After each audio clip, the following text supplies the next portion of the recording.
Il aura fallu moins d'1 heure à Andreas Waschpurger pour arriver au bout des 5 km.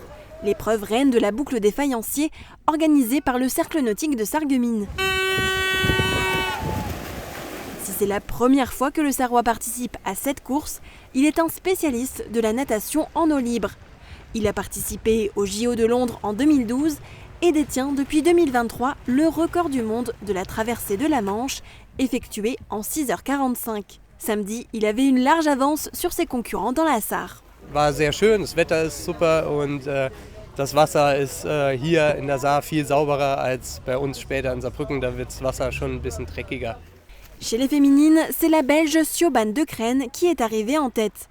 Vice-championne d'Espagne, elle a aussi 2 participations au championnat d'Europe à son actif. Elle a participé cette semaine au stage en eau libre organisé par Aurélie Muller à Aspelshit.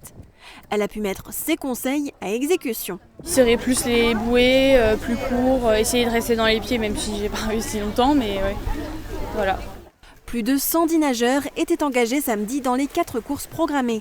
Cet événement, qui compte pour la Coupe de France, est organisé depuis 7 ans dans la Sarre. Le milieu naturel, il est évolutif, il n'est jamais le même. Il y a du courant, il n'y a pas de courant, il fait beau, il y a des vagues, et toutes choses sont un peu différentes. Donc ça, on ne l'apprend pas en bassin, c'est en allant sur l'extérieur. Sur des étapes de Coupe de France, il y en a de plus en plus partout en France.